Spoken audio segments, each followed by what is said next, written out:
calling the Monday, January 29th Planning Board meeting to order. Just want to make sure everyone that is going to speak has signed up to speak. We okay? Okay. Also, we have some new technology going around, so I think it's going to make everything easier, but if there's a little hiccup, just bear with us on that. Right now, we're going to stand for the Pledge of Allegiance and a moment of silence. I pledge allegiance to the flag of the United States of America and to the republic for which it stands, one nation, under God, indivisible, with liberty and justice for all. A moment of silence.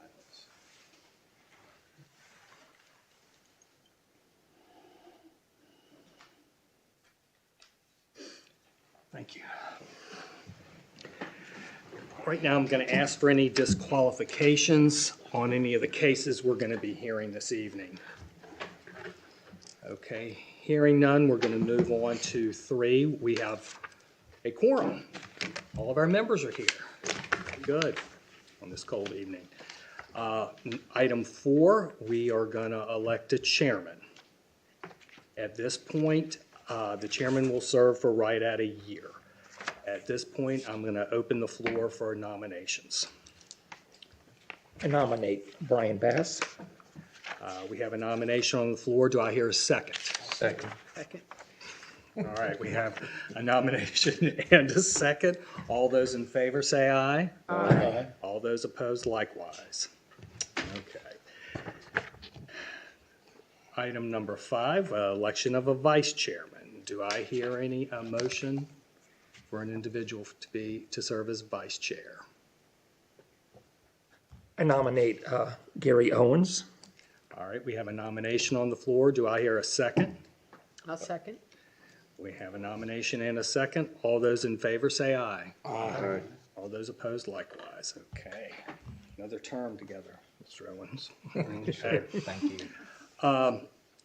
If y'all have had a chance to glance at the agenda right now, I'm gonna entertain a motion to approve the agenda for tonight's meeting.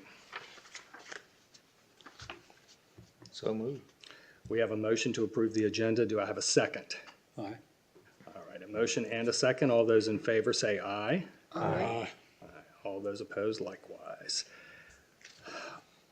Next item, number 7, approval of the minutes from our December 12th meeting. If there's any changes, please note them.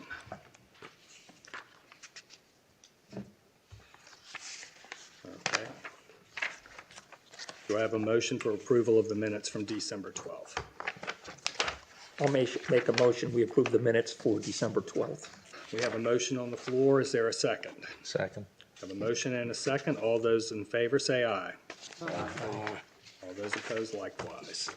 Okay, that takes care of some of the housekeeping. There is no old business, so we're going to move directly into new business. And let me look at my screen. I want to keep looking up there. New business. Case number 2328, Porpoise LLC, request for a conditional rezoning of 1.29 acres from CL, and that's CL1 or CLI? That's light industrial, that's an I. That's an I, that's what I thought. From C light industrial to C light industrial for a proposed expansion to the existing surfboard fabrication operation and conditional zoning plan. The proposed construction includes a 14,400 square foot 2-story building located at 8778 Currituck Highway, Harbinger. At this time, we'll hear from staff. Thank you, Mr. Chairman. So this should be a fairly straightforward case tonight. The applicant is requesting to rezone 1.29 acres from conditional light industrial to conditional light industrial, which seems counterintuitive, but reason being is they've proposed a significant change to the location of their additional building. You can see here a vicinity aerial.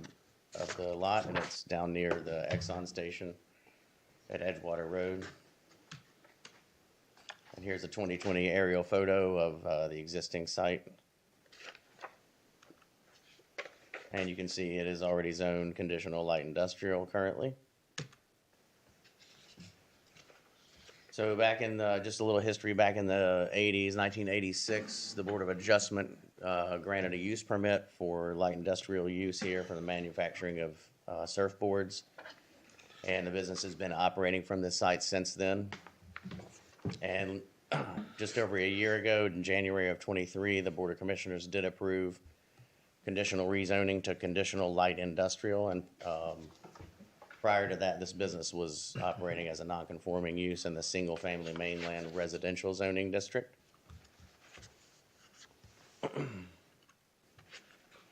And this is a conceptual plan that went along with that 2023 conditional rezoning. And you can see here, I don't know if you can see my pointer or not. Right here is where they had proposed the building in the front near the highway. When they originally came in, they did intend or want to put the building back here, but there was a constraint right here at this existing building where they didn't have room to get the fire trucks through according to the fire code. Excuse me. So that kind of forced them to rethink everything and put the building up front. Since then, after they got the approval, the applicant has decided to demolish the building that was causing the access issue and go ahead and actually propose the building in the back like they wanted to begin with, and that's why we're here tonight. Here's a sketch of the building elevations, which, by the way, I'll mention, because it's zoned industrial now, then the normal non-residential building design standards won't apply. There will still be some things that aren't allowed on the Currituck Highway, such as metal siding, but they won't have to meet the full building design standards. That makes it kind of a good thing that they've moved it further from the highway, so it's kind of in the back. The land use plan classifies the site as G3, which provides for a wide range of uses, mixed uses, industrial uses, residential uses. Some appropriate land uses in the G3 area are mixed residential, mixed use developments, multifamily, office, and institutional, and as you can see, light industrial is listed there. And also the Point Harbor sub-area encourages and incentivizes revitalization of existing businesses.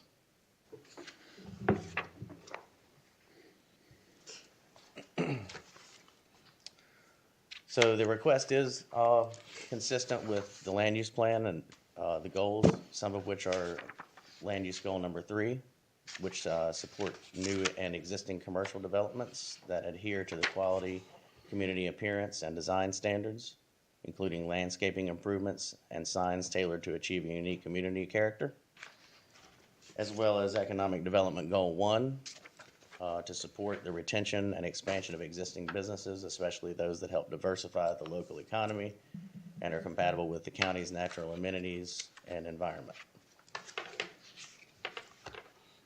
The Technical Review Committee does recommend approval of the proposed conditional rezoning because it is in general conformance with the Unified Development Ordinance and is consistent with the Imagine Currituck 2040 Vision Plan. The request is consistent with the goals and objectives of the land use plan, is compatible with existing and proposed uses surrounding the land, would result in logical and orderly development pattern, and would not conflict with the public interest. And with that, I'll leave you with the conditional rezoning review standards and be happy to answer any questions you have. Any questions for staff?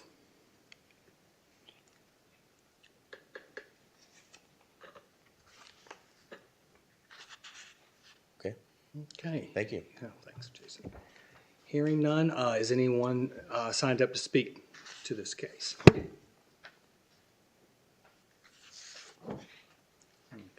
The applicant's engineer is here though, right, Michael? That's why you're here? Okay. You're not gonna talk, huh? Just state your name and address. Good evening, Chairman, members of the board. My name is Michael Strader. I'm an engineer with Quibon Associates, representing the applicant Porpoise LLC for the conditional rezoning request.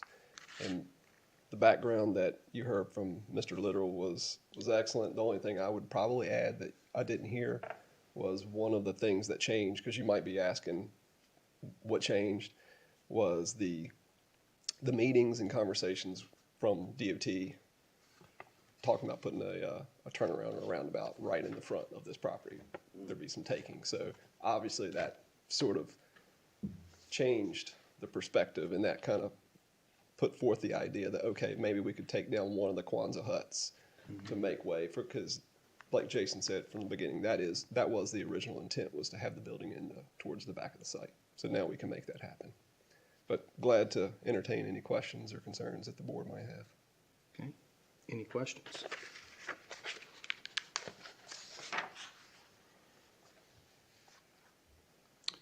Okay, thank you. Now I'm going to open the floor for discussion between members of the board.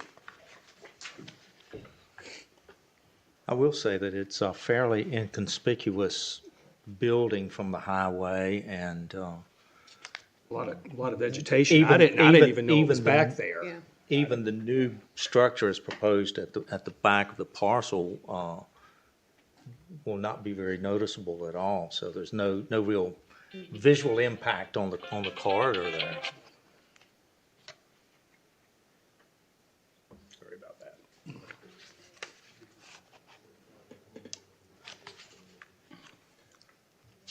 Any other comments? Okay, hearing none, I'm going to open the floor for a motion. And we do have the cheat sheet. Make a motion to recommend approval for PB 2328, proposed LLC, because the request is consistent with Land Use Plan Goal 3 and Economic Development Goal 1. Request is reasonable and in the public interest because it would result in a logical and orderly development pattern, but not conflict with the public interest, and is in harmony with the purpose and intent of this ordinance. We have a motion on the floor. Do I hear a second? Second. We have a motion and a second. All those in favor say aye. Aye. All those opposed likewise. Okay, the motion passes. Okay.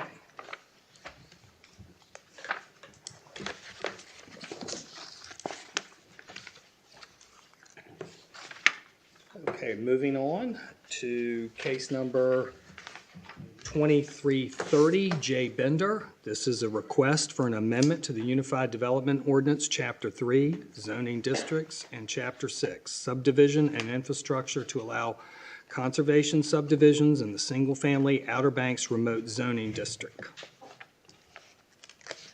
Thank you, Mr. Chairman, and Jay Bender is present tonight, and he actually has gotten some feedback from some members of the community in the off-road area, and they have some substantial changes to the proposed text amendment that was submitted. I reviewed the ordinance, and it appears that a new application would be necessary to implement those changes and be heard by this board. I'll ask Jay if he concurs that he wants to withdraw his text amendment as proposed. I would, simply because I feel like the existing changes were just, still weren't sufficient to take what was written for the mainland and the ag district and try to make it fit the beach. And I think we're better to just finish the changes we need that I think are going to be more applicable to just the off-road area. And we would then be ready, we'll be back on the timeline if possible, just as soon as we get those in place, if that's acceptable. So I'd rather wait till we can get it right. Yeah.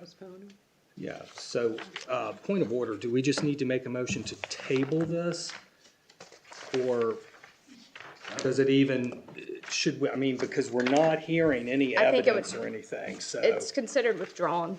Okay, so we really don't need to make I don't any believe you motions at do. all, we just move forward. Okay, I just wanted to make sure we Thank you. need a motion to table it, but it sounds like it's just withdrawn and we'll see you next month, I guess.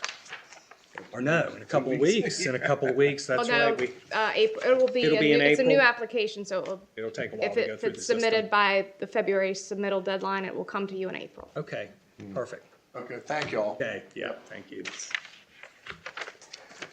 Okay. All right.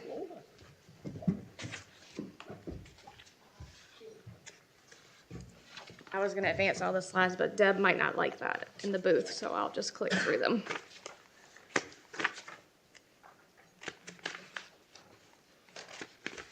So it's gonna be a lot to move through.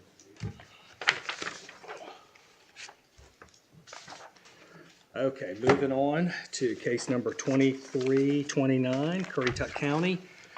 There's a request for an amendment to the Unified Development Ordinance, Chapter 2, Administration, and Chapter 3, Zoning Districts to allow more flexibility for conditional zoning, conceptual development plans, and to expand minor modifications.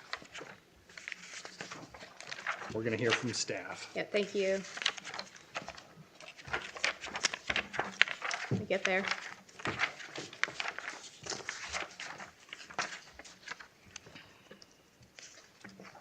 So this is a staff-initiated text amendment with respect to the conditional rezoning process and some of the feedback that we've heard from applicants that were requesting conditional rezoning.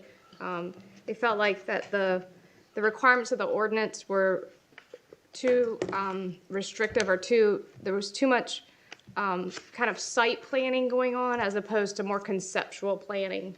And so what we've done is staff looked at some of the recent or any of the requested conditional rezoning changes that we've seen and the types of changes that they were, and tried to see, are there ways that we can provide some more flexibility? Because ultimately the goal with conditional rezoning is to get a project that's consistent and compatible with neighboring properties.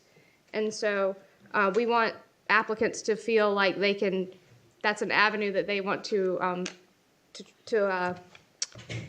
try to achieve. And so we want to make sure that the ordinance is set up that it makes that something that's that achieves the county's goals as well as the developer or development goals.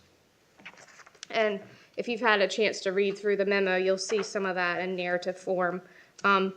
So most of the rezonings that we've seen since 2013, and actually probably even since 2008 when the conditional zoning was an option, are conditional rezonings. And so staff generally encourages developments to pursue the conditional rezoning, so we can take a look at the different uses that are allowed in the zoning districts and see, would there be potential uses that wouldn't be compatible on a property, but maybe there were other uses that could be compatible on a subject property. And so the text amendment before you tonight expands some of the changes that can be administratively approved on a conceptual development plan. Just going back a little bit, when the conditional rezoning was first put in place in 2008, I said 2008, but I think your memo says 2007, there was it was less rigid with respect to the site plan that you had to propose, all the elements of the site plan. It was more of intended for a narrative of use, a narrative of density, and some more bubble type map, as opposed to a true technical site plan. And that's one of the things that we had received some kind of pushback from developers on certain applications. So anyway, so we have looked at this section of the ordinance with respect to minor modifications, and we've added some changes that can be approved administratively by the director that are minor modifications. We've expanded those, and these don't include any design features that were mutually agreed conditions. So let's say the board and the applicant agreed they would do this thing, then that can't be changed through this process. But the other things, like we've added internal vehicular circulation patterns and parking area configuration and pedestrian circulation. We've added, in addition to the minor shifts in building size, changes to the arrangement or location of buildings. minor changes to proposed building elevations or facade, including materials provided that the change retains the same architectural character, a decrease in development intensity, including density, so doing fewer units than proposed, an increase in non-residential floor area by no more than 10%, open space configuration or location of required or proposed amenities could be administratively approved, changes there, and changes to the configuration or species of plantings for landscape buffers. So that's kind of an expanded list of the items that can be approved administratively. Staff, you know, when you're seeing a project that has gone to a board and gotten approval from a board, you want to make sure that any changes that you could approve administratively you're comfortable with doing that, because the public is relying on that approval. That's what was approved. So these are the minor changes we felt like we could expand on. Again, with the conditional rezoning, we require a conceptual development plan. We've incorporated some language from the prior ordinance that the director may waive any conceptual development plan requirement where the type or or scale of proposal makes providing that information unnecessary or impractical. We've expanded these elements of the conceptual development plan to include a written description of all land and structures, density, number of lots, proposed floor area of non-residential buildings. We've added that any proposed conditions can't be less restrictive than the provisions of this ordinance, which is pretty much standard. We've added for Part E there, general areas in which structures will be located as opposed to proposed building footprints. Again, you see a little bit of a relaxing of the requirement for the site plan there. All existing and proposed points of access to public streets, we felt like that was important to include, as well as general locations of new streets, which was already in the ordinance. As you can see, it's not underlined. Part G, proposed common areas, open space set-asides, and anticipated landscaping buffering required by this ordinance or proposed by the applicant needs to be shown on the conceptual plan, and then elevations and written descriptions of design elements. So staff and the board has a clear understanding of the type of buildings in a picture form as well as written form of the architectural elements of buildings, as seen from the adjacent lands and streets. At this point, are any questions on what I went over there? And the purpose for it? One, I was a little confused on the 3.6.5 under the conceptual development plan at the end. The director may waive any conceptual development plan requirement where the type or use of scale of proposal makes providing that information unnecessary or impractical. Doesn't that basically say the director could waive it all the time if they see fit? It says the director may waive any conceptual plan element or requirement where the type of use or scale of proposal makes providing that information unnecessary or impractical. I don't know that that would apply to all of these standards. But couldn't they say they view it unnecessary? I suppose the director would have that discretion, but I would hope that it would just Okay. be. All right, well, that's just the way I'm reading it. Yeah, I understand. Is there a way to word it where it's a little more narrowed? I mean, another option is to remove that statement if you're uncomfortable with it.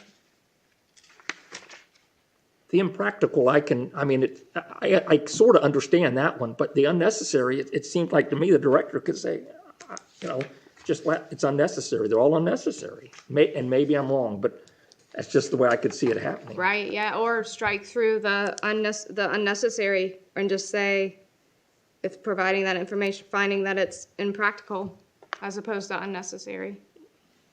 I mean, I don't know what the others think. That's just, Yeah. the unnecessary, I don't like. Do that. We can tweak it. There's not a problem with that. I think it's a much better way of putting it.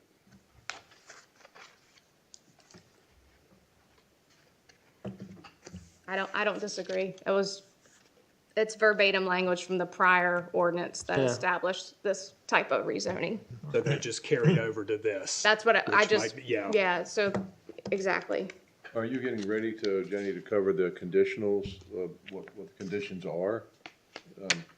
So the conditions would be, depending on the type of application applied for, would be, of course, any of the ordinance conditions plus any conditions that the applicant was proposing. Like, I'm gonna limit my uses to these certain types of commercial uses because they're retail nature and they're gonna be, small, they're gonna be 2,000 square feet maximum.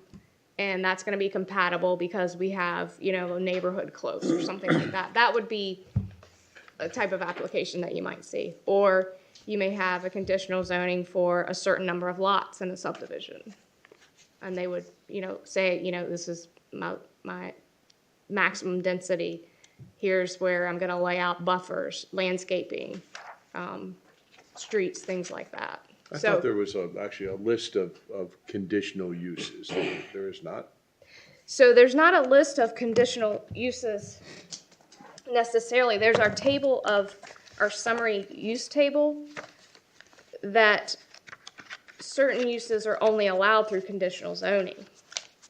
I can go through those really quickly. And there's only like 20 of them, if I remember, so.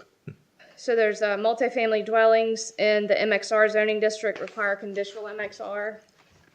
A mansion apartment dwelling requires conditional zoning in the MXR zoning district. Townhouses in the MXR require conditional zoning. So anything in your summer use table that has the CZ, that's conditional zoning.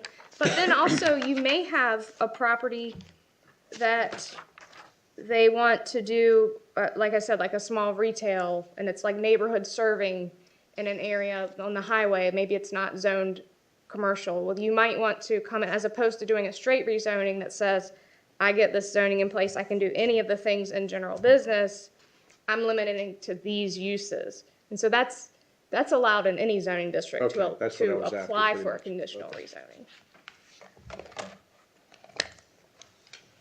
But that also has an impact as to the type of construction too, versus a retail type structure versus some of those other conditions that could be done, could actually make a modification of the structure. Like, it may not be practical. Look, I know that, there's, like, you could have a retail store and you still have to, even where, like in Corolla, you gotta keep with the Village of Corolla type, atmosphere. But if the initial use of, let's say, retail outlet was going to change to something else that was on that list of uses, it could have a modification to the building. Would that be acceptable then? You'd have to resubmit? Well, if the modification to the building was something that could be approved administratively, Okay, it talks about facility design modifications for amenities, minor changes to proposed building elevations or facade, including materials.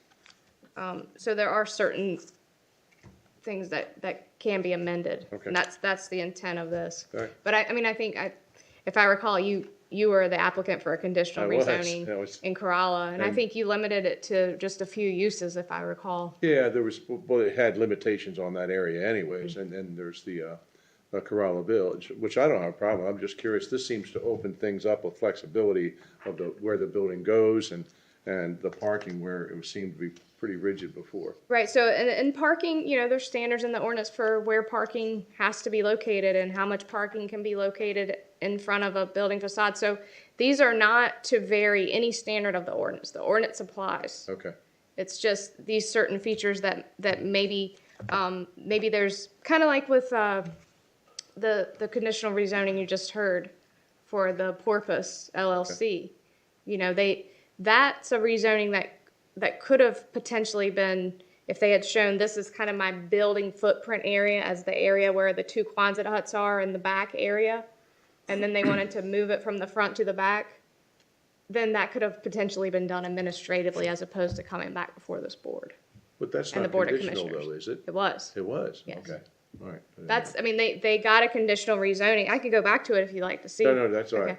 No. Because they had it with it in the front, right? The building in the front, and then the two Quonset huts that exist. Right. And so, Mike Strader mentioned about the bridge and or not the bridge, but the road project that they're proposing through there. And, so then they decided they would rather have the building in the back. The way the current ordinance lays out, there was no administrative way to process that without having them go back through this process of TRC, Planning Board, Board of Commissioners.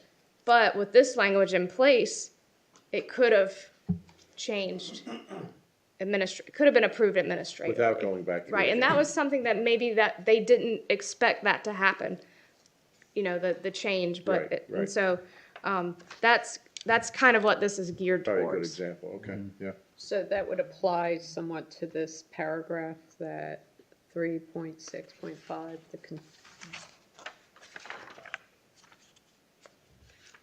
where you would have been able to say, yes, you can move that to the back.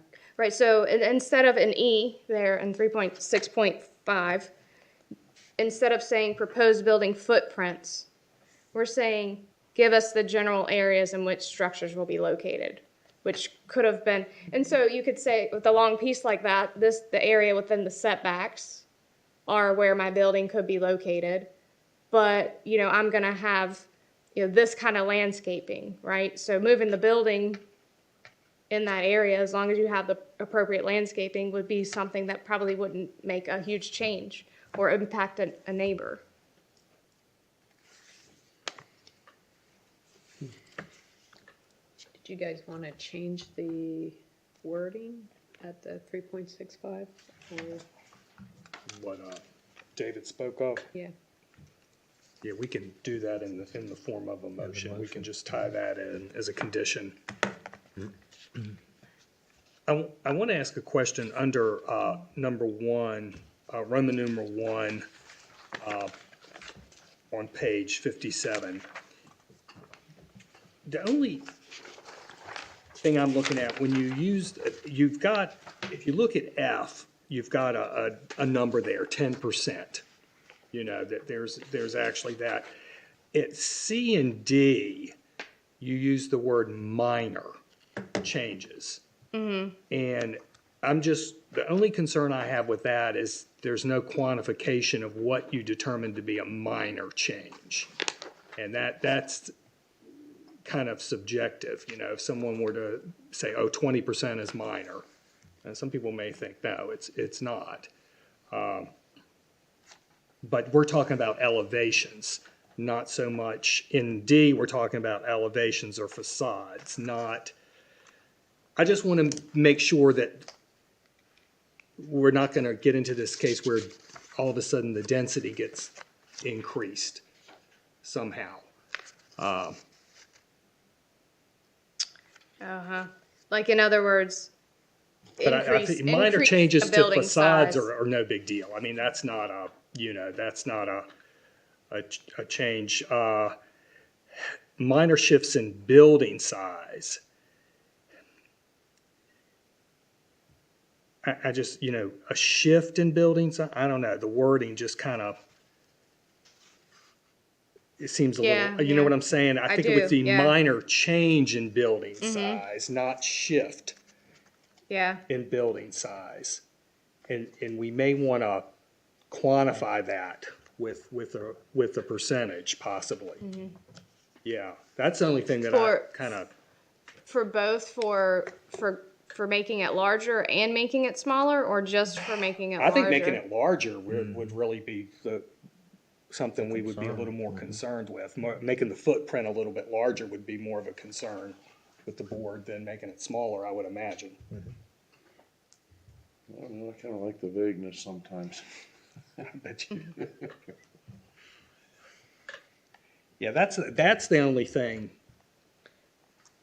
that jumped out at me. but it does say in E, decrease the development intensity, and there's no a lot. Not increase, yeah. Yeah, there's nothing that allows. F specifies a percentage, increase in non-residential floor area of no more than 10%. So you've got an idea of what you're looking at then. And then a decrease is never something that's real controversial. to begin with. So does an increase of no more than 10% cover? Yeah, I think you could put that in there. Minor shifts in building You could maybe not, size. minor increases in building Minor size, increase, not to exceed Of no more than 10%. 10%, like the language is in F. How about that, Jenny? Would that be a little clearer? I think so. Not to exceed 10% Yeah, increase or decrease, or just increase? I think in- increase, I think, is really, but the board can discuss that, but I think increase is where you're gonna have more controversy with a larger footprint. I mean, having some specificity is something that I think staff would support that, for Okay. sure. If I may? Go ahead. My only concern was that it might depend on the scale of building you're starting with. 10% of a 1,000 square foot building is a lot different than 10% of a 10,000 square foot building. So I'm not sure if the vagueness might be. Yeah, do you want him to come back before the board for a 200 square foot increase in size of building? To go through the whole process again? Yeah, on a large. I think you gotta put some faith in your director to make a good decision on behalf of the county, that he's not gonna willy-nilly it, and he's gonna do what's in the best interest of the county and citizens, and also of the customer that we're dealing with. That we're trying not to put them through a 6-month process again, and that's the intent of this, is to take some of the regulatory process out of it and give some flexibility to your staff that deal with it every day and try to get a better product out.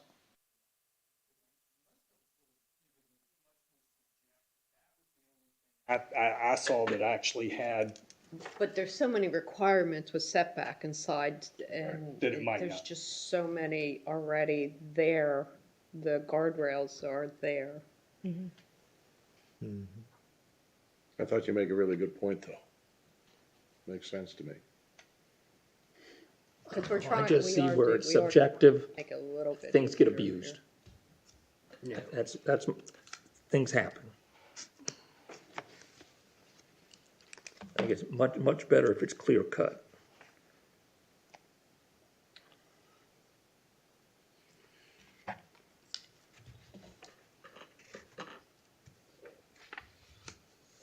I just don't know how you quantify changes to the arrangement or location of the building, because that's all part of that same statement. I mean, you can't quantify that. If you're gonna, it's like a minor change, I wanna tilt the building a little bit this way, but I still fall within all the guidelines. So if we try and put a quantitative value on it. yeah, not so that, if it was they the wanted to building turn the size that I building was focusing sideways. on. Yeah, So that was, maybe use the word, well, Couldn't you say it's not to exceed 10% or so many feet? If you're dealing something with something bigger, or, I don't know, instead of just the percentage, put how many feet also. I personally think you leave some of this to the county's discretion along with the person applying to figure it out, but. And there's I other think requirements, that are gonna be in place already, like your setbacks and your, Exactly. that are gonna kick in eventually to prevent it from can't go being, but so large because of Right. the setbacks. prevent it from being an and- yeah, overwhelming.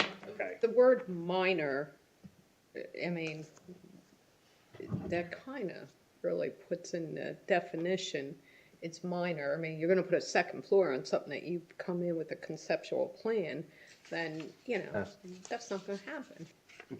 Well, what is minor? I mean, Well, it's, it's not putting a whole it's nother floor different, on it. every one of us would have a different definition of minor Well, probably. I think that's opening it up then to be able to work a little bit.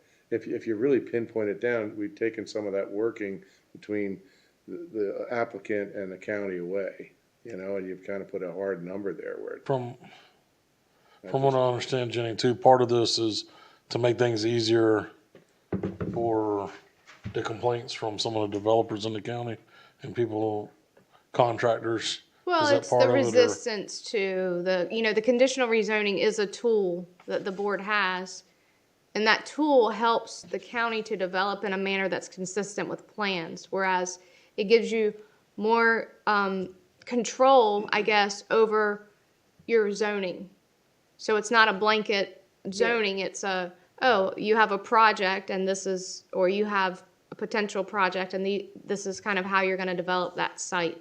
So, but the changes, having us, so much specificity on the plan that's required as part of that, and then having it be so rigid with respect to moving pieces of the plan around, that's what we're trying to ease and provide a little more flexibility Right, it makes to it the more flexible applicant. for y'all and the applicant, We'll see more and, Right. and that's the Cuts- point. Cuts both ways. Right. which would be Right. nice, Right. because we now know where things are gonna go, relatively speaking. Because sometimes, like when somebody starts development and they start digging, they can find problems with the soil and have to tweak things a little bit with that. I know that comes up every now and then if there's debris and things like that that weren't planned on. Right, and that could That can happen. put them And back then to they may square have to one shift if the they need building to a little shift and bit, there's no and this gives them flexibility the in- ability to do that and not Right. get caught up in Right. a longer process. Right. Okay. It really is a case by case, I think it's okay. I looked up the definition of minor. Inferior in importance, size, or degree, comparatively unimportant. Pretty subjective. Yeah, it is. Would you But I think mind with- if we went, if we're done with this, go back to the previous page, please. Sure. I had a question about D, if I may. Where it talks about building elevations or facades, including the materials. Now, it's my understanding that as we speak, there are some well-defined rules and regulations about what facades, materials thereof are permissible, particularly those that face the main highways and so on, and that's fine. Then we all know what we are doing. There's some question, or has been some question about, how good or otherwise that idea is, that we ought to have a little bit of flexibility. And I think in the past, recent past, some flexibility has been allowed, and I think that's good. But I had a little question about the nature of the proposal. Is if we're allowing a larger amount of discretion, does that not allow for unlimited? I hate to use the word abuse, but certainly subjectivity as to how people can finish off buildings, particularly those that are going to be in the public eye. Are we sort of casting aside any limits, or are we imposing any limits at all? Well, I mean, it's, again, back to the minor changes that's what's proposed here. That can be changed. Of course, minor changes that don't comply with the ordinance wouldn't be able to be approved administratively through this. And you can't really get it right. A lot of times you can't get it perfect when you're doing the initial plan, and it's so hard to get it right. You're trying to get it as close as you can, but I mean, I know personally, I'm looking at one that I've got to shift a little bit because I'm looking at the parking requirements, and I'm like, wow, well, we submitted in, if we do this little tweak, we can actually get more parking. And so it's little things like that. It's so hard to see in the initial plan. So having that discretion to be able to talk about it and work it out is good without being held to your feet to the fire. So, and I found from personally going through this experience that it was a pretty useful conversation of taking the vagueness or the minor, if you will, and working that out.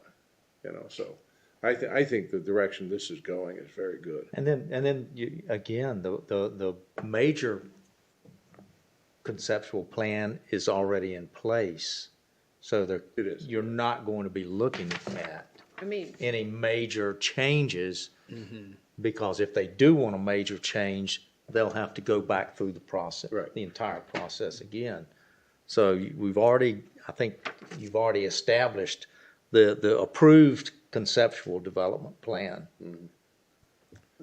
And back to, I'm sorry. I'm Go ahead. sorry, I would think that the facade is already, we've already got rules and regulations for a facade. So, the minor change might be just the materials. But, I mean, it's, to me, it seems like there is that flexibility. Well, I would suggest then that if this opens the door to at least some discussion. It does. Which didn't exist before. That's true. It may not have existed before. That's true. If it opens the door a little bit, then that's fine. The issue I had was the building size. Not, the other stuff is, you know, I think it's fine. The building size, it's, like, how can you not get that right? And then we do have in F, the increase in non-residential floor area of no more than 10%. So that's in place for any non-residential. And again, there's That's so many setting the- constraints on building size anyways, like the one I was looking at, that you're only gonna get so much of a building, because you still have to leave all the other provisions, the parking, the landscaping, all of it's gotta be there, it's all gotta have room for all of it, so you're only getting so much in on that spot anyhow, with setbacks, all the regulations that are in place.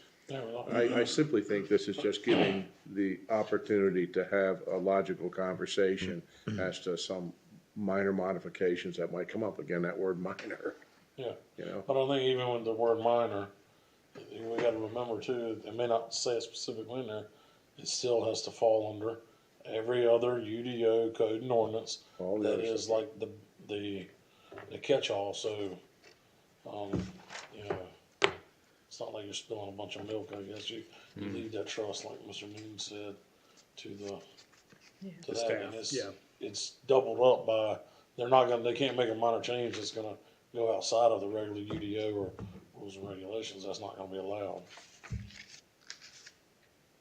How about all those, was it Baxter Estates where what was it, a couple of years ago, they came before us and had all the infractions, I don't know what y'all called them, the driveways and the buildings that were all out of place? Oh, encroachments of driveways? Yeah, the encroachment stuff, like approximately I'm thinking a year and a half, 2 years ago. But wasn't that the residents doing something? Yeah, the developer was I thought allowing it I all. thought it was the residents and The residents wanted it and the developers did it.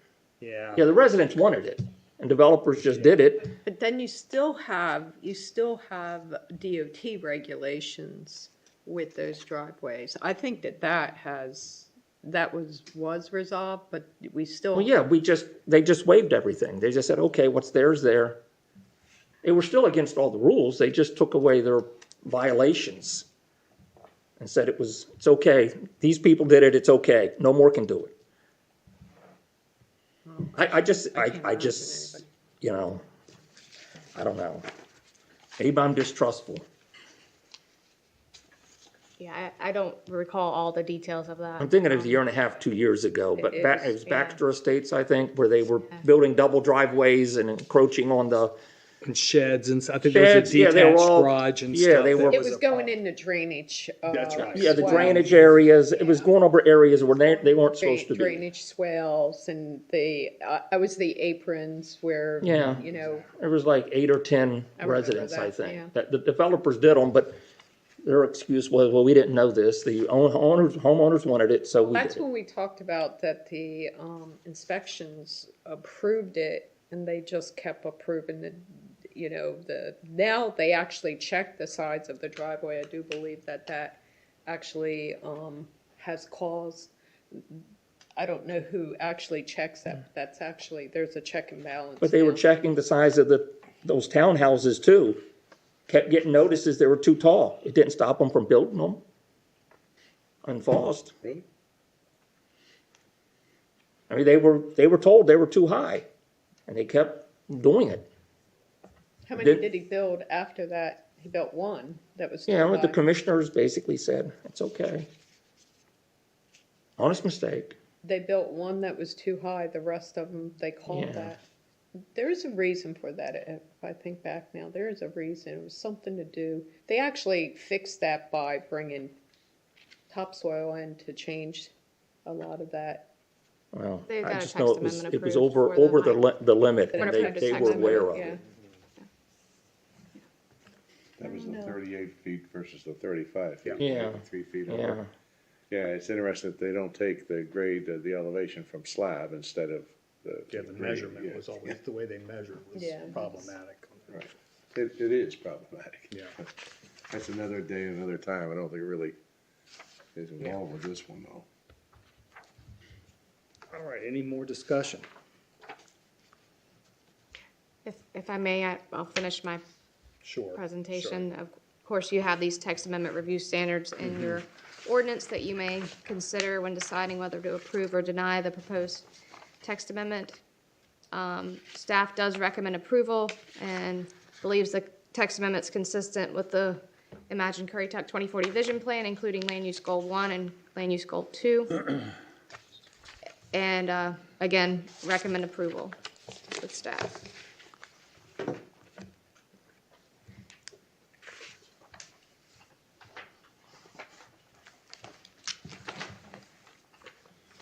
Any more questions for staff or discussion?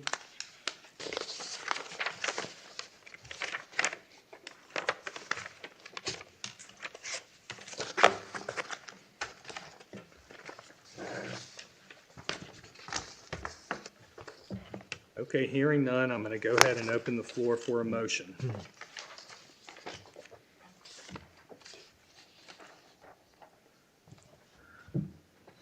I'll make the motion. I move to recommend the approval of PB 23-29 Currituck County Text Amendment because the request is consistent with the Imagine Currituck 2040 Vision Plan, including land use goals 1 and 2. Okay, we have a motion on the floor. Do I hear a second? Second. Okay, we have a motion and a second. All those in favor say aye. Aye. All those opposed? aye. Mr. Dahl.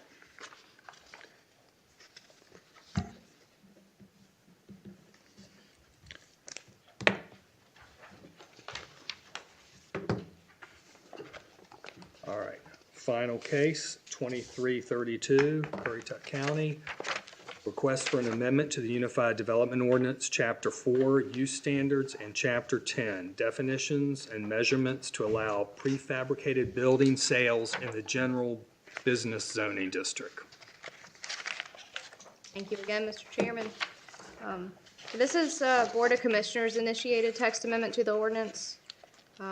Currently, as you can see on page 64 of your packet, there's the text amendment language.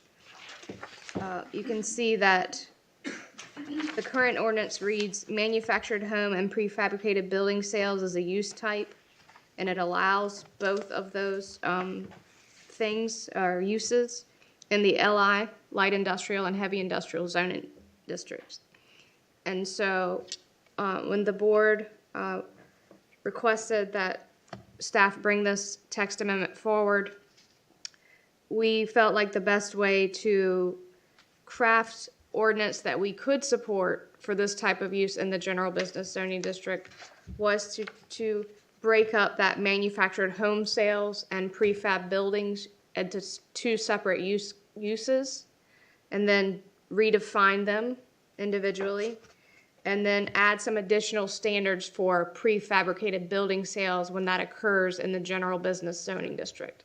And so that's what we've done. So you can see that we've taken the definition of manufactured home / prefabricated building sales, and we're calling it manufactured home sales. And that's going to be a retail establishment engaged in the sale of manufactured homes that are built or assembled on or off site. That use is only allowed still in the industrial zoning district. Then we've added prefabricated building sales, and we call it a similar definition, retail establishment engaged in the sale of prefabricated buildings that are built or assembled on or off site. Now, one thing about that definition is you'll see that it defines this as built or assembled on or off site, but when you get into the specific standards that we've proposed for general business, you can see that in the general business, the buildings cannot be assembled on site. They need to be assembled off site and brought to the site. So these are the existing specific standards in the ordinance for this use currently, manufactured home and prefabricated building sales. You can see that the lot needs to be at least 40,000 square feet with a lot width of at least 125 feet. In no instance shall the number of homes or buildings result in an impervious coverage beyond the applicable maximum lot coverage. Model homes shall be positioned in a uniform, organized fashion. No display areas shall be located within required setbacks or required landscaping buffers. Storage of materials related to the construction, transport, or installation of homes or prefab buildings shall only take place within areas enclosed by an opaque fence or wall with a minimum height of 6 feet. And no signage, flags, or other attention-getting devices shall be mounted to a manufactured home or prefabricated building. So those are the current standards. And then for this proposed text amendment to allow prefabricated building sales in the GB zoning district, we've added these additional standards. One, that sales should be conducted from a permitted on-site retail sales office. That the prefabricated building shall be limited to a single story and shall not exceed 400 square feet in site. The ones that are displayed or stored on the site cannot exceed 400 square feet in area. If they're displayed on site in the GB, they shall not be located between the primary facade of the sales office and the street it fronts. Prefabricated buildings displayed shall be located at least 50 feet. This is speaking to community compatibility and residential compatibility, that those buildings shall be located at least 50 feet from any residential district or any lot that could be zoned general business as well that contains a single-family dwelling. So trying to get some separation from this use and the storage of these buildings and existing residential homes. Here's the statement that prefab buildings shall be assembled off-site, and on-site assembly or construction is prohibited, and that the use shall be screened with a type D buffer, which is the most intense buffer that the ordinance spells out, along property lines adjoining a detached single-family dwelling or residential zoning district. And so with those special conditions, staff feels like we could support a text amendment for this type of use in GB. We certainly would appreciate feedback related to any of these standards, which I know you guys are going to give, and I appreciate that. So we can talk about that here in a minute. I did just grab some Google images, and this isn't in Currituck. I think this is out on Weeksville Road. This is kind of the use and what it can look like. And so you can see the buildings are maybe they're not haphazardly placed, but maybe they could be placed slightly more organized. One other thing to note is that there are some existing non-conforming businesses on the highway currently. There's a couple of state line locations that do not comply. They're non-conforming uses. This ordinance is not intended for them to come into compliance with what they're doing, and what this ordinance change does still isn't going to bring them into full compliance with in that general business zoning district. This is just for small building sales, 400 square feet or less building sales. Again, just so in case you haven't seen one of these types of uses lately, there's the view from the road, and there's another one. I think this one might be in Camden. So you can see what kind of use it is. Again, same text amendment review standards that you're accustomed to seeing that you may consider. And staff does feel like the request with the conditions, the specific standards laid out to you, that it can be consistent with the Imagine Currituck 2040 Vision Plan, including Land Use Goal 1 and 2, regarding encouraging development to occur at densities appropriate for their location, and consider the list of factors there. And then Land Use Goal 2, to carefully consider the design and location of intensive and potentially incompatible land uses to mitigate compatibility issues. And so we feel like we've done some of that with the text amendment language before you, and that staff does recommend approval of that language because it's consistent, it's not, it's in general conformance with the UDO, and it's consistent with the current land use plan. And that's all I have prepared for you tonight. I'd be happy to go back to some of those screens that show the text amendment language for your discussion. A quick question about the buildings. Is this intended specifically for the type of buildings that State Line builders have on display? Or, for example, if somebody wanted to display and try to sell the new mini homes, for example, would they be permitted within these parameters and so on? Well, if they don't exceed 400 square feet or then they don't exceed a single story, then that's what this is geared towards. Okay, which these are, They do. I believe so. What is the definition of a single story? Because you see a lot of these, I guess the loft is not counted as part of that when they have a, Yeah, we wouldn't count the loft, would we, Bill? The loft is a single, is this? Right, right. Yeah. so this just is 400 square feet and less, correct? Correct. What was it you were looking at under the current circumstances that needed improvement? What was driving this? Well, the Board of Commissioners has requested this text amendment. Again, as I went over, currently, the zoning districts that you can do this use in are light industrial and heavy industrial. Okay. Okay. So general business, of course, is pretty much all the way up and down the It's 160. a good majority of the highway is general business. Again, to Brian's point, what he talked about, like these micro homes, the way this is worded, it says building, it doesn't say home. But the manufacturer designation says, it says home, doesn't it? Manufactured home, I think? Well, you broke them out. They're broken now. Yeah. Oh, yeah, manufactured home is a different use. Right. Different category, Right. But right. what if you would say, yeah, I understand that. Another thing, like some of the, I think State Line builders now, if I'm wrong, they build those structures on that site, don't they? They do, and that's another reason why that they wouldn't conform to this. Because you're not allowed to build them on site anymore? Right, that's Correct, what for I the, do. in the general business zoning district under this text amendment. You Okay. currently can't do it. They're non-conforming. They don't meet the current ordinance. That's what I was after. they- How are they non-conforming? They don't Right. meet it. So Yeah. They don't How meet are the current ordinance. this time. Their How are business they was, not meeting Right, today's that's current ordinance without this? well, because they don't have the zoning. Okay, so they're, What is it? They're non-conforming. They're general business. Yeah, Okay.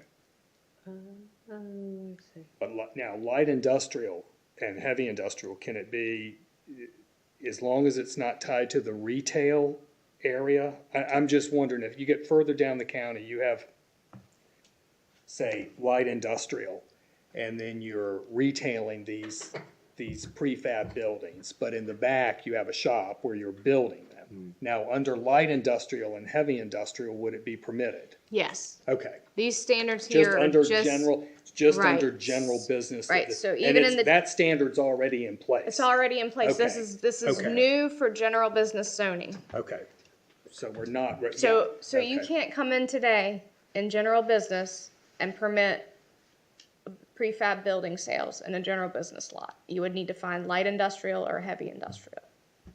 Okay. So if this text amendment is approved, in whatever form it's approved or denied, if it's approved, then under this, you could come in and apply for a permit to do this in the general business zoning district.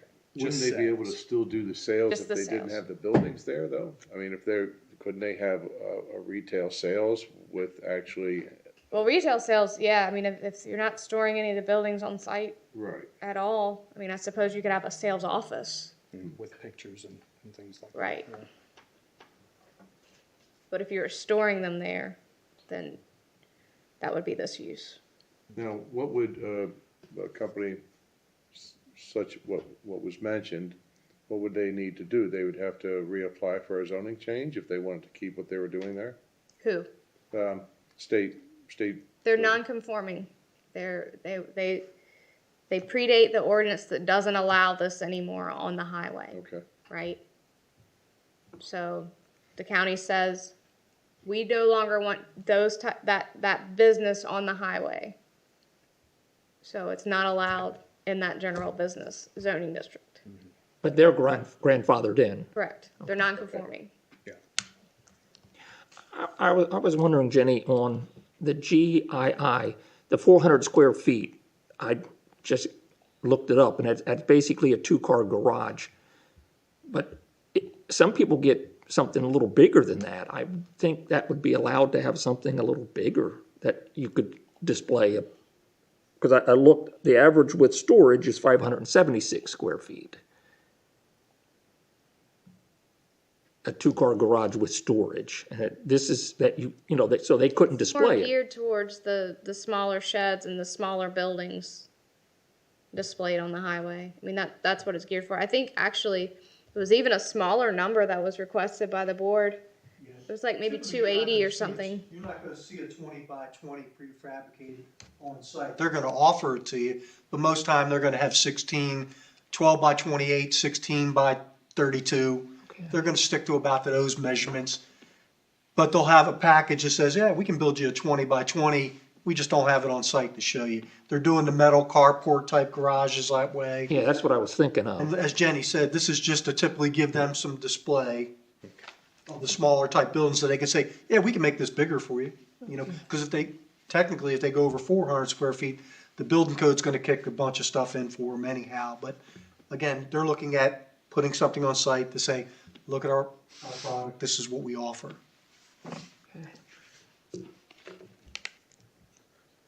Didn't the recent change for the shed, wasn't that maxed out to 400 square feet? I think it was. And you had to have a certain amount of property size to do that. Right, so there was recently some dimensions placed on the allowance for a single shed prior to a principal use on a property. And so that was, I think it was 400, and then it goes up from there. Let's see. Well, it goes up with the It was 400 though. special permit.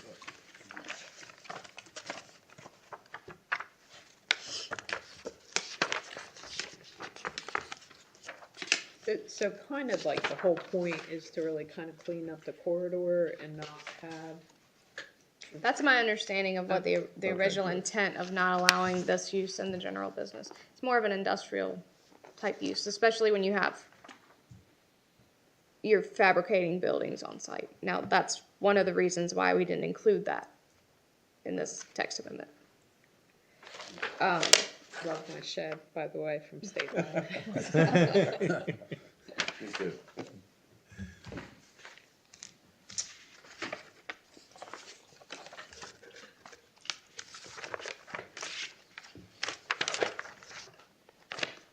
Oh, there it is. It's not to exceed 200 square feet on lots less than 3 acres, 400 square feet on lots larger than 3 acres, and 1,500 square feet in the ag zoning district on lots greater than 50 acres. Now that's prior to a principal structure.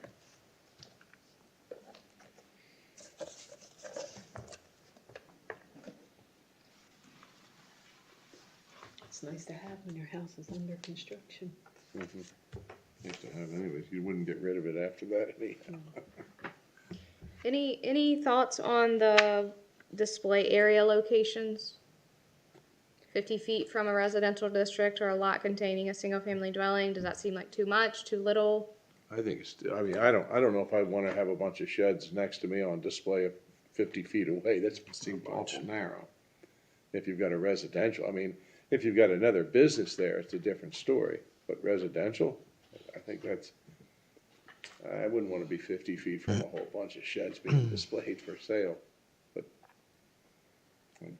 I don't know. That's just my feeling on it. I think 50 is a little tight. If it's another business, it's a different story.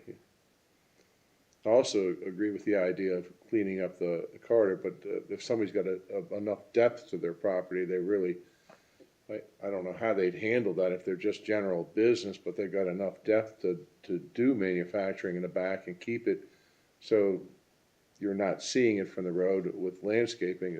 I mean, what would you do in a situation like that? You're just saying it can't be done at all as long as it's general business? I mean, that might be a situation, obviously, not knowing all the factors, that might be one of those conditional zoning situations where you conditional zone to LI or Right, if it was in the right spot and And they could do that, have the right. uses laid out as to what could be done on the Yeah, property. I'm glad you brought that up on the 50 feet, because it's my understanding that even the single-family homes on the 168, a lot of them on the 168 and 158 corridor that is general business, isn't it? That's true, yes, So they're zoned general business. right. And because the way it's worded, 50 feet from any residential district is what it reads, or any lot containing a detached single-family dwelling. So that's two different Right. things It there. is two different things. Yeah, So residential zoning,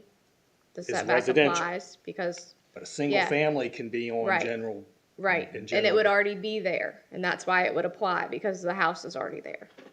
Yeah.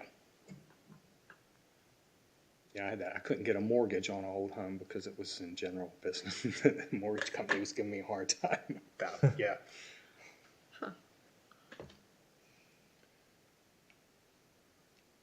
So do you think 50 feet's too close? Well, I Should think that it was be- clarified a little bit, that's from a residential district, so, but I think 50 feet is too close for that to a residence, yes.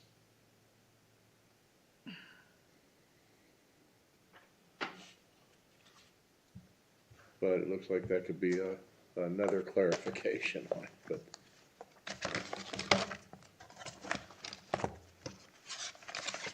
But I didn't know that about so many of those single-family homes already being general business. They're general business. Wow.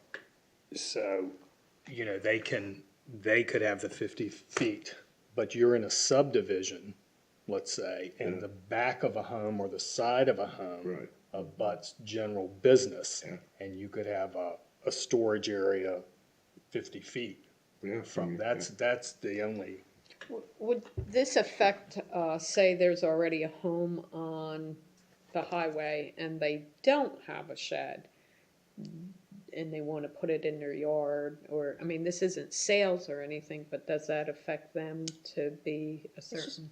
It's just the, good these standards will apply to the property where the proposed business is going. Just So if a this- house okay. existed in GB, the way this is written, any outdoor display, any display of buildings would be required to be 50 feet from that lot line shared with that house. Okay. Again, it was more of it's a community compatibility standard, which we have a whole section on community compatibility, but this is, that's why that's there. I would like to, maybe it would be helpful if I read the district purpose for general business zoning. That would, yeah. So the general business district is established to accommodate a wide variety of residential and non-residential uses on lots bounding major roadways outside of community and village center areas. The district is intended to accommodate small to medium-sized commercial, office, personal service, and institutional uses that provide goods and services to county residents and visitors in ways that protect the county's scenic corridors, as well as maintain the traffic carrying capacity of major roadways. The district also accommodates low-density, single-family detached dwellings, accessory dwelling units, and manufactured homes on individual lots on the mainland. New commercial development is subject to commercial design standards to ensure development quality and consistency with surrounding development patterns. New commercial development of 5,000 square feet or more proposed on lots located outside of areas designated as full service in the land use plan is required to obtain special use permit approval. New development on lots along major arterials, like Currituck Highway, outside designated full service areas are subject to increased minimum front setbacks and increased landscaping requirements to help protect the scenic character of these areas. New industrial, multifamily, and institutional residential uses are prohibited in the GB district.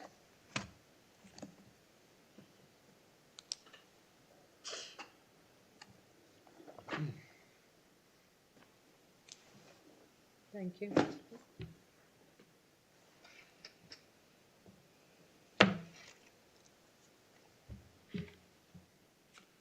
but there is gonna be a buffer even within the 50 feet, because in G, Roman numeral 6, this shall be screened with a type D buffer along property lines adjoining a detached single-family dwelling or residential zoning district. So there will be a buffer. What is a type D buffer? Yep, going right there right now. It's an opaque buffer. This perimeter buffer functions as an opaque screen from the ground to a height of at least 6 feet. This type of buffer prevents visual contact between uses and creates a strong impression of total separation. And there's different options for creating that buffer. There's an option of a 25-foot wide buffer, which is 18 aggregate caliper inches, which is basically diameter of canopy trees, plus 20 inches of understory trees and 35 shrubs per 100 linear feet. The second option is a 6-foot high solid fence plus 12 inches of canopy trees per 100 linear feet.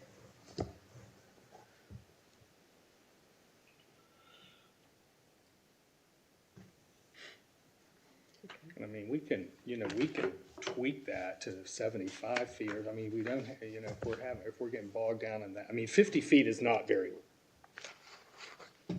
By the time you throw it, I mean, I see the concern, I don't disagree per se, but by the time you throw in the buffer, the 50-foot setback from the property line, and then their setback that they had from the property line, Yeah, you're probably already at 75 feet. okay. Or greater, When you look at the setbacks, if you think yeah. about it. Yeah, that's true.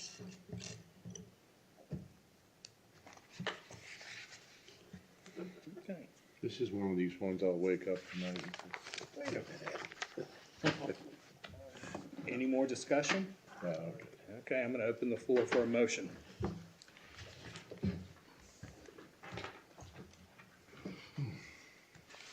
I move to recommend approval of PB 2332 Currituck County Tax Amendment because the request is consistent with the Imagine Currituck 2040 Vision Plan, including land use goals 1 and 2. Okay, we have a motion on the floor. Do I have a second? I'll second. We have a motion and a second. All those in favor say aye. Aye. All those opposed likewise. Okay. Done with it. Any announcements? I'll provide a couple of announcements, I Okay. think. So Donna announced in December that Bill Nunes was named interim director of planning and inspections, and Bill is here tonight. We are, planning staff is working or beginning the stormwater rewrite. We have McAdams, the consultant, under contract, and we're going to be scheduling in the near future some meetings with stakeholder groups, probably including this board. So keep your eye out for that. And Donna also mentioned that Tammy Glave did retire effective I think it was December 31st. And Donna has also been to, well, she might be at the next planning board meeting because we have a February meeting, so she might be at the next meeting, but she has told us that she will be retiring at the end of February, so we will miss her. She's certainly a valued member of our department. We still have some job openings in our department that have not been filled. And the cases that you heard tonight that you took action on will be scheduled for the Board of Commissioners February 19th.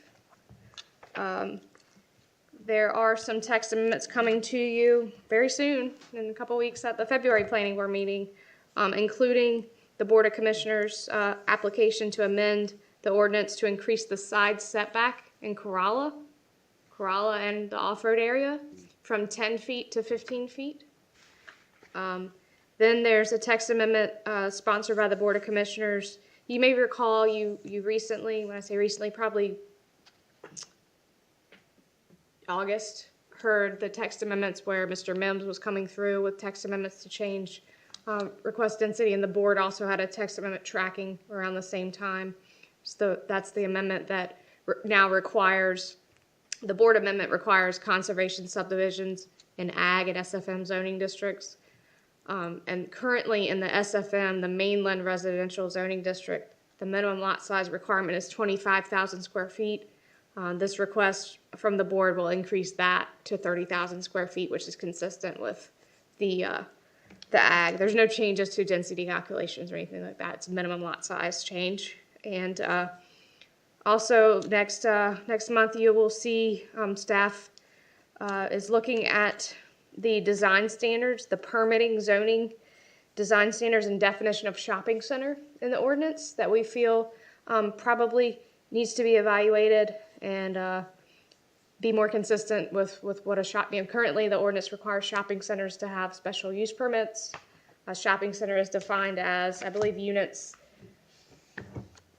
Let me share that real quick so you guys can be thinking about it.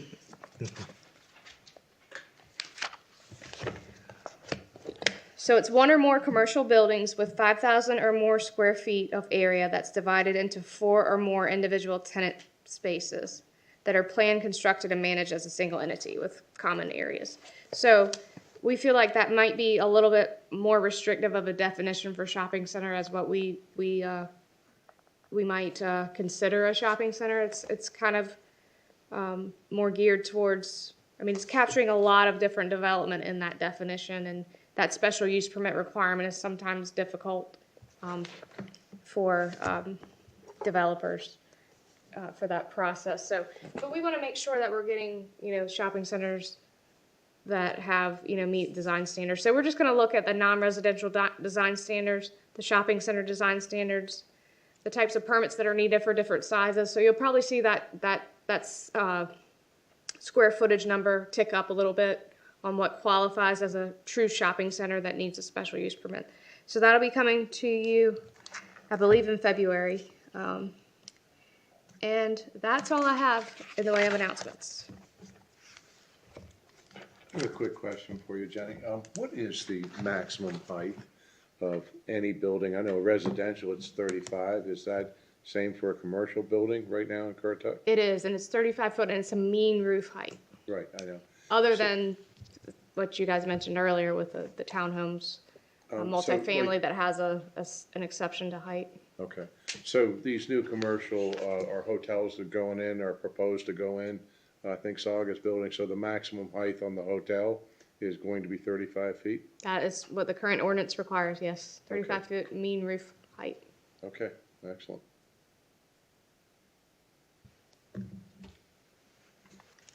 That's all I had. Is that it? All right, do I have a motion to adjourn? So moved. I've got a motion and a second. All those in favor say aye. Aye. And adjourn. Cold riding home. Yes, it is.